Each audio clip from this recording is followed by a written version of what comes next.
ہمیں اس کے لیے ہماری دعائیں بھی ہیں, ہماری تعریف بھی ہے, اور جنہوں نے پاکستان کا بیڑا غرق کیا ہے ان کو بھی بے نقاب ہونا چاہیے, ان کے خلاف کارروائیاں بھی ہونی چاہیے. اچھا, اب میں جو آپ کے سامنے چیزیں رکھنے لگا ہوں اس کے دو حصے ہیں. ایک حصہ تو وہ ہے کہ جو اس وقت مارکیٹ میں خبریں گردش کر رہی ہیں کہ ملک ریاض نے کیا کیا انکشافات کیے ہیں, یہ آپ کے سامنے ہم رکھ دیتے ہیں. یہ آپ یہ سمجھ لیجیے کہ تمام کے تمام انکشافات جو ہیں یہ مبینہ طور پر گردش کر رہے ہیں اس وقت مارکیٹ کے اندر, لیکن ہم نے کہا کہ آپ کے ساتھ شیئر کر دیں کیونکہ ہر شخص کی اس زیر گردش جو انکشافات ہیں ان تک رسائی نہیں ہوتی. تو ہم نے کہا آپ کے ساتھ یہ شیئر کر دیتے ہیں, اور ان میں سے مطلب کون کون سی چیزیں ایسی ہیں جو ملک ریاض صاحب کے انٹرویو میں سامنے آ جائیں گی, اور کون کون سی چیزیں ایسی ہیں جو مزید بھی آ سکتی ہیں, وہ بھی آپ کے ساتھ اسی پروگرام کے دوسرے حصے میں آج ہی اسی کے اندر شیئر کریں گے. دوسرے حصے کا مطلب یہ نہیں کہ اگلی کو قسط ہے, اسی میں آپ کے ساتھ شیئر کریں گے. ملک ریاض کے انٹرویو کے بیچ میں دو چیزیں جو ہیں وہ بڑی امپورٹنٹ ہیں. ایک کہ ابھی ان کا انٹرویو مارکیٹ میں آیا نہیں ہے, لیکن جو ان کے ہمدرد اینکر پرسنز ہیں وہ مارکیٹ میں آ گئے ہیں, اور کوئی ڈھکے چھپے بھی نہیں آئے, بالکل اوپن ہو کے آ گئے ہیں. ایک تو ان کی مدد کے لیے فوری طور پہ آ گئے ہیں سامنے, جن کا نام میں نے ابھی لیا, جاوید چودھری صاحب. جاوید چودھری صاحب نے ایک ولاگ کیا اور اس میں انہوں نے ملک ریاض صاحب کو تقریباً ولی اللہ ثابت کرنے کی کوشش کی. ہم ملک ریاض صاحب کو نہ تو ولی اللہ ثابت کریں گے, نہ ہی ہم ان کو کوئی خدا نہ خواستہ کوئی شیطان ثابت کریں گے. جو چیز سامنے ہے وہ آپ کے رکھ دیں گے. تو جاوید چودھری صاحب ان کی مدد کو آ گیا, اور آنا بھی چاہیے تھا, ان کا تعلق ہے جی بڑا پرانا, اور کوئی خفیہ طور پہ بھی نہیں آئے, بالکل سامنے آیا, انہوں نے ولاگ کیا ان کے حق میں. اور دوسرے جو ہیں وہ گزشتہ روز ان کے حق میں ایک اور ولاگ کیا ہے مبشر لقمان صاحب نے. مبشر لقمان صاحب کا بھی ان سے بہت تعلق ہے, اور وہ آپ کو یاد ہوگا ایک انٹرویو جس کے کچھ حصہ لیک ہو گیا تھا وہ بریک کے دوران, جس میں مہر بخاری اور مبشر لقمان جو ہیں وہ اکٹھے بیٹھ کے انٹرویو کرتے ملک ریاض کا, اور جب بریک ہوا تو وہ ناراض ہو گئے ملک ریاض سے, اور ملک ریاض صاحب کہنے کہ جو تم نے حامد میر کو ولا لے کے دیا ہے اسی طرح کا مجھے بھی دو. یہ ایک مطلب وہ انٹرویو تھا آپ کے سامنے, وہ آ چکی ہوگی, وہ تو یوٹیوب پہ بھی وائرل ہے ہر چیز. تو یہ دو صحافی تو ابھی تک کھل کر سامنے آ گئے ہیں. وقت کے ساتھ ساتھ مزید صحافی بھی ملک ریاض صاحب کے آخر اتنے ہاتھ پیر پھیلے ہوئے ہیں پاکستان کے اندر, کوئی میڈیا مالک جو ہے وہ ان کے خلاف کوئی خبر ہو تو وہ چلتی نہیں ہے. ایون بیریئر ٹاؤن میں کوئی واقعہ ہو جائے, کوئی حادثہ ہو جائے, اس کی خبر بھی نہیں چلتی. ملک صاحب اتنے بااثر تو ہیں, تو مزید بھی لوگ آئیں گے جو ان کے سامنے مدد کرنے کے لیے آئیں گے. ایک تو یہ بات ہے. دوسری جو امپارٹنٹ بات ہے وہ اس انٹرویو کی سب سے زیادہ یہ ہوگی کہ ذرائع کا یہ کہنا ہے کہ ملک صاحب نے مبینہ طور پہ یہ کہا ہے کہ جی میں یہ جو انٹرویو دے رہا ہوں اس میں جو بھی بات کروں گا وہ مکمل ثبوتوں اور ریکارڈ کے ساتھ کروں گا. اور ملک ریاض صاحب بہت سمجھدار آدمی, انہوں نے جس کے ساتھ جو کچھ بھی کیا اس کو پورا ریکارڈ تو رکھا ہوا ہے نا. آپ کو یاد ہوگا کہ کافی 2-3 سالوں سے, بلکہ شاید 8-10 سالوں سے ایک لسٹ گردش کر رہی ہے سوشل میڈیا کے اوپر کہ جی وہ کون سے صحافی ہیں, کس صحافی نے ان سے پلاٹ لیے, پلازے لیے, گاڑیاں لیں, فارن ٹور لیے, کس اکاؤنٹ میں کتنی ٹرانزیکشن ہوئی. دلچسپ بات یہ ہے کہ نہ ملک ریاض نے نہ ان صحافیوں نے آج تک کبھی اس کی تردید کی, اور چونکہ تصدیق تو اس کا کرنے کا اور کوئی ذریعہ نہیں ہے کہ بندہ آپ کو وہ پکڑ کے تو سارے بینک اکاؤنٹوں کی طرف چل پڑے. بینکوں والے بھی ایک عام آدمی کو تو وہ چیزیں نہیں دے سکتے, تو اس چیز کی تصدیق سرکاری سطح پہ تو کی جا سکتی ہے, پرائیویٹلی نہیں ہو سکتی. اچھا, آپ آتے ہیں جو ملک ریاض صاحب کے حوالے سے خبریں گردش کر رہی ہیں کہ انہوں نے انٹرویو میں کیا انکشافات کی ہیں. مبینہ طور پہ ایک تو یہ کہا گیا ہے کہ جو فرح گوگی یا بشرا بی بی ہیں انہوں نے میری بیٹی سے, یعنی کہ یہ ملک ریاض صاحب کہہ رہے ہیں اس انٹرویو میں کہ صرف ہیرے نہیں لیے اور بھی بہت کچھ لیا ہے. یہ تو وہ ایک آڈیو آ گئی تھی نا کہ جو انگوٹھی 5 کیرٹ اور 3 کیرٹ کے جو بھی ہے, اور اس میں ذرائع کا یہ کہنا ہے کہ مبینہ طور پہ ملک ریاض نے یہ بھی کہا ہے کہ جی بشرا بی بی جو ہیں وہ مبینہ طور پہ 1 ارب روپے کیش ان سے وصول کر چکی ہیں. اور پھر یہ بھی انہوں نے کہا, الزام عائد کیا ہے اپنے انٹرویو میں مبینہ طور پہ جو خبریں گردش کر رہی ہیں مارکیٹ میں اس کے مطابق کہ بشرا بی بی نے ان کی بیٹی کو 12 گھنٹے تک بنی گالا میں یہ رگمال بھی بنائے رکھا ہے, یعنی کہ جب عمران خان صاحب وزیر اعظم تھے اس وقت, اور وہ ان کا پیسوں کا مطالبہ کرتی رہی. اور اس میں انہوں نے مبینہ طور پہ ملک ریاض صاحب نے یہ بھی کہا ہے کہ یہ جو وہ آڈیو کالز کرتی رہی پیسوں کے مطالبے کے لیے ان کی بیٹی کو یہ رگمال بنا کر, اس کا بھی تمام ان کے پاس آڈیو کی ریکارڈنگز موجود ہیں. پھر اسی سے ریلیٹڈ ایک اور خبر بھی گردش کر رہی ہے کہ جی ملک ریاض صاحب نے یہ بھی انٹرویو میں کہا ہے, اور وہ مبینہ طور پہ یہ بات ہے کہ جی عمران نے خود ملک ریاض سے بات بھی کی اور مبینہ طور پہ 20 ارب روپے کا مطالبہ کیا, اور یہ بھی کہا کہ اچھا آپ یہ 20 ارب روپے دے دیں یا پھر بشرا بی بی کے نام پر اتنی مالیت کا جو ہے ایک فلیٹ جو ہے وہ ٹرانسفر کر دیں. اور یہ فلیٹ جب ٹرانسفر کرنے کی بات ہوئی اس کے علاوہ پھر انہوں نے یہ بھی مبینہ طور پہ کہا کہ جی جمائمہ کے اکاؤنٹ میں بھی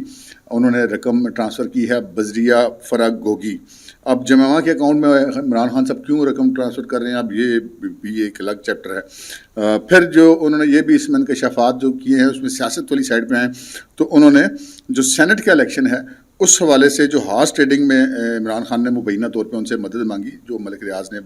مبینہ طور پہ اس میں انکشافات کیے ہیں, اور کچھ نام دے کر سینیٹرز کے ان کو کہا کہ ان کو کیش میں ادائیگیاں کر دی جائیں. اسی طرح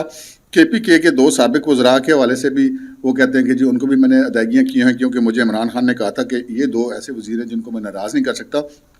ان کو بھی ادائیگیاں کرو, اور انہوں نے بھی بڑا حصہ وصول کیا. اور پھر جب طریق عدم اعتماد عمران خان صاحب کے خلاف آئی ہوئی تھی تو ملک ریاض صاحب نے اس میں یہ انکشاف کیا ہے کہ عمران خان نے ان کو بار بار کہا کہ ان کی آصف زرداری سے ڈیل کروا دو. ایک آڈیو بھی آپ کو یاد ہوگا کہ آئی تھی جس میں وہ کہہ رہے تھے کہ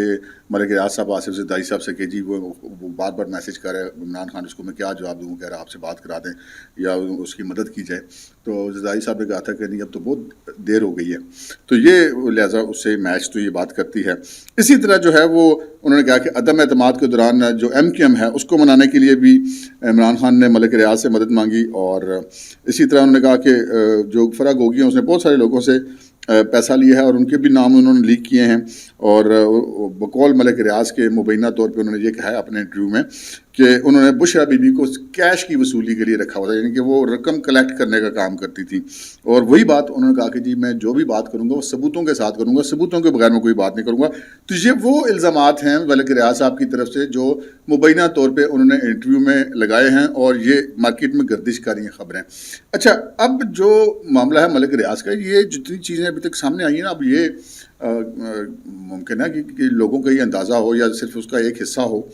لیکن جو ملک ریاض صاحب ہے نا جی وہ اس سارے کھیل سے بہت زیادہ بڑی شخصیت ہے. میں ویسے ان کو ذاتی طور پہ نا کہتا ہوں کہ وہ ہمارے قومی قربانی کے بکرے ہیں. جو کرپٹ آدمی آتا ہے چاہے وہ حکمران ہو چاہے سرکاری افسر ہو, وہ ملک ریاض والے بکرے کو ضرور ذبح کرتا ہے, اس کے اوپر فٹیکے ڈالتا ہے, اس سے فائدے اٹھاتا ہے, پیسے لیتا ہے, جائیدادیں بناتا ہے, سارا کچھ کرتا ہے. تو یہ ویسے ملک ریاض کی مظلومیت کا بھی ایک پہلو ہے. لیکن بہرحال انہوں نے اس ملک کے اندر جو ایک انہوں نے پلس پوائنٹ کیا کہ انہوں نے ڈیولپمنٹ کی ایک مثال قائم کی, جو سوسائٹیاں بنائی, وہاں اس کا مائنس پوائنٹ یہ ہے کہ انہوں نے اس ملک کے اندر بہت سارے سسٹم کو کرپٹ کرنے میں بھی اپنا کردار ادا کیا, بلکہ بھرپور ادا کیا. اور ان کا ایک سلیم صافی کو پرانا انٹرویو بھی ہے جس میں وہ یہ کہہ رہے ہیں کہ میں فائلوں کو پہیے لگا دیتا ہوں. اچھا, اب یہ جو معاملات ہیں اس میں آپ کو ایک دلچسپ بھی واقعہ بتاؤں. ملک ریاض صاحب جو ہے نا وہ سیاست کے اندر بھی ان ہیں, اگرچہ کہ وہ پسے پشت رہتے ہیں لیکن ان ہیں. اب ایک یہ چیز ہے کہ جی جب نواز شریف وزیر اعظم تھے اور عمران خان اور طاہر القادری اور ان لوگوں نے دھرنا دے رکھا تھا, تو اس وقت ملک ریاض صاحب جو ہیں وہ جنرل ظہیر اسلام جو D G I S I تھے ان کا پیغام لے کے نواز شریف کے پاس گئے تھے کہ وہ اسٹیپ ڈاؤن کریں, یعنی ایک دھمکی انہوں نے پہنچائی تھی. اب میں آپ کو وہ بات بتانے لگا ہوں جو ہمارے اپنے ذرائع نے ہمیں بتائی ہے. وہ یہ ہے کہ جب نواز شریف صاحب کو پہلے تو ملنے کو تیار نہیں تھے, بڑی مشکل سے وہ ملنے کو تیار ہوئے, تو جب ملک ریاض نے یہ بات کی جی میں یہ پیغام لے کر آیا ہوں, تو میاں صاحب کو تو پارا چڑھ گیا. اب میاں صاحب غصے میں بھی ہو نا پھر بھی ایک لمٹ کو کراس نہیں کرتے. انہوں نے وہاں پہ اپنا جو اسٹاف تھا انہوں نے پھڑ کے بال ہوئے تھے, انہوں جان نہیں دینا. ملک ریاض صاحب کو رنگ پیلا پڑ گیا, پسینے چھوٹ گئے, یہ کیا ہو گیا. اور پھر نواز شریف صاحب نے اس وقت کے army chief general Raheel Sharif سے بات کی اور ان کو بتایا کہ جناب یہ آپ کے D G I S I کا پیغام لے کے یہ بندہ میرے پاس آیا. اور پھر جو کچھ بھی کارروائی ہوئی اور راحیل شریف نے جیسے بھی وزیر اعظم کو اس وقت مطمئن کیا ہوگا جس طرح بھی کیا ہوگا, لیکن ملک ریاض صاحب کو نواز شریف نے وہاں پہ یرغمال بنا لیا تھا. یہ ایک خبر ہے. پھر دوسری بات یہ ہے کہ دھرنوں کے دوران انہوں نے کتنا خرچہ کیا, دیگیں کہاں سے آتی رہی, کھانا کہاں سے آتا رہا, ٹرانسپورٹ کہاں سے آتی رہی, کس کس پارٹی کے کس کس جلسے میں ملک ریاض نے کتنا پیسہ دیا, کس کس کے جناب. اب جیسے افتخار چودھری کے بیٹے کے اوپر بھی بڑے الزامات تھے, اس طرح جو پاکستان کے اندر جو عدلیہ کی شخصیات ہیں ان کو کتنا پیسہ دیا, ان کی اولادوں کو کتنا دیا, سیاستدانوں کو کتنا دیا, سرکاری افسران کو کتنا دیا, بیوروکریٹس کو کتنا دیا, فوجی افسران کو کتنا دیا جو اس وقت بھی حاضر سروسیہ ریٹائرڈ تھے. اور پھر جو ہے وہ ملک ریاض صاحب جو ہیں وہ جنرل پاشا, جنرل ظہیر اسلام, جنرل اشفاق پرویز کیانی, راحیل شریف, جنرل فیض, ان سب کے جو ڈائریکشنز پر جو کچھ کرتے رہے ہیں یا جو کچھ وہ اپنا خرچہ کرتے ہیں وہ یہ سب کچھ بتا سکتے ہیں. میں وہ چیزیں بتا رہا ہوں کہ جو وہ ایکسپیکٹڈ ہیں جو وہ بتا سکتے ہیں. اور پھر جو بھی معاملات ہیں، مطلب وہ چاہے وہ عمران خان کے حوالے سے تھے، بشرا بی بی کے حوالے سے، فرح گوگی کے حوالے سے، آصف زرداری صاحب کے ساتھ جو ان کا تعلق ہے اس حوالے سے، اور جو کاف لیگ کے ساتھ ان کا بڑا تعلق ہے، جب طاہر القادری وغیرہ آئے تھے تو اس وقت کاف لیگ کے ساتھ یہ مذاکرات کے لیے پہنچے تھے، جب عمران خان کے دھرنے سے پہلے جو طاہر القادری صاحب نے اکیلے دھرنا دیا تو اس میں بھی. تو جتنے سیاستدان ہیں، سرکاری افسران ہیں، صحافی ہیں، جنہوں نے ملک ریاض صاحب نے سے کچھ لیا، یعنی کہ جنہوں نے کھا دیا گاجراں انہوں نے ٹھڈ وچ پیڑ، ان سب کے لیے خطرے کی گھنٹی ہے جی. ملک ریاض کچھ بھی کر سکتا ہے. اچھا ملک ریاض کو فائدہ کیا ہوگا؟ جو ہمارے پاس اطلاع ہے اس کے مطابق ملک ریاض کے خلاف جو 190 یا 192 ملین پاؤنڈ والا کیس ہے اس میں ان کے ساتھ کوئی رعایت نہیں کی جائے گی، نہ ہی ان کو وعدہ معاف گواہ بنایا جا رہا ہے. تو پھر ملک ریاض ایسا کیوں کریں گے؟ ملک ریاض ایسا اس لیے کریں گے کہ انہوں نے اپنی ایک اسٹیٹ ود ان اسٹیٹ جو بنا رکھی ہے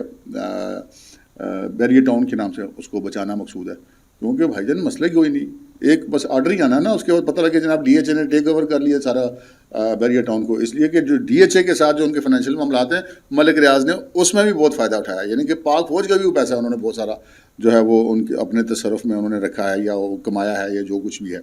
تو یہ بہت ساری چیزیں ایسی ہیں جن کو اب دیکھنا ہے. ملک ریاض صاحب کو کسی کیس میں تو کوئی سہولت میرا خیال ہے، یہ میرا اندازہ ہے، ہو سکتا ہے میرا اندازہ غلط تو کوئی سہولت نہیں ملے گی، لیکن جو ان کی جو